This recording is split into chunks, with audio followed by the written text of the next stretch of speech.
Bendiciones. Hablaremos de la historia del cristianismo acerca de Juan Wycliffe.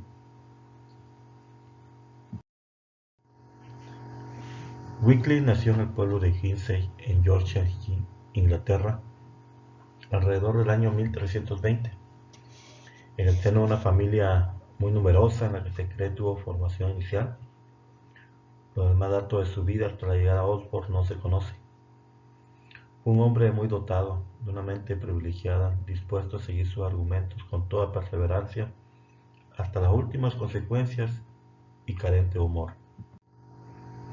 Dentro de su cargo y su profesión, él fue encargado de redactar una defensa de los derechos de la corona inglesa contra las pretensiones del Papa. Además enseñó filosofía y teología. Dentro de sus obras fundó el movimiento que se conoce como los Lardos y es considerado por muchos autores como el padre espiritual de los husitas y en última instancia de los protestantes. Afirmó la autoridad exclusiva de la escritura y tradujo la Biblia del latín al inglés. Su obra de la Iglesia, en el que se desarrolla su concepción de la Iglesia, comunidad de los predestinados, es el punto culminante de su evolución. Teología. Son tres puntos básicos e importantes de Juan Wycliffe. El primero, la teoría del dominio. Wycliffe atacó la teoría según la cual el poder temporal se deriva del espiritual. Fue dentro de este contexto que comenzó a desarrollar sus teorías acerca del señorío, declarando que no hay otro señorío sino el de Dios, dejando claro que el señorío que busca su propio bien antes que el servicio de los gobernantes es tiranía y usurpación. Él decía que tanto la razón como la revelación nos dan a conocer la verdad de Dios, sin que haya tensión entre ambas. Aún más, la razón es capaz de demostrar la doctrina de la Trinidad y la necesidad de la encarnación. Según sus opiniones se fueron volviendo más radicales, Wycliffe reafirmó cada vez más esta relación entre ambos modos de conocimiento, y por tanto su oposición a la doctrina generalmente aceptada se basaba tanto en que se oponían a la Biblia como en argumentos racionales. La teoría de la eclesiología establece que hay dos iglesias, la visible y la invisible, esta última formada por los predestinados y que es la auténtica.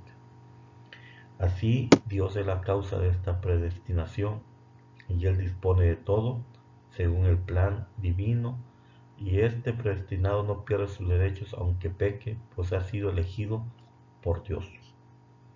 Por otra parte, toda la estructura de la iglesia visible o terrenal es duramente criticada por Wycliffe.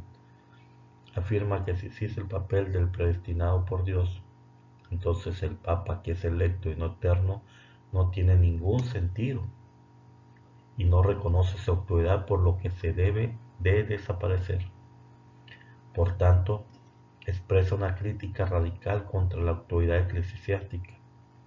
Sus doctrinas acerca de la Eucaristía se oponen a las enseñanzas oficiales de la Iglesia.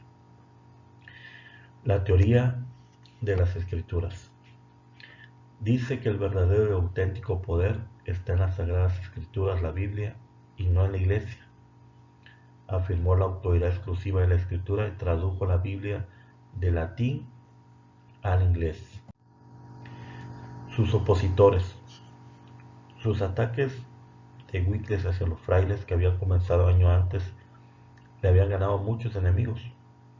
Los poderosos se percataron de las consecuencias últimas de sus enseñanzas y comenzaron a abandonarlo. La excusa que dieron fue que Wycliffe se había vuelto un hereje. Su muerte.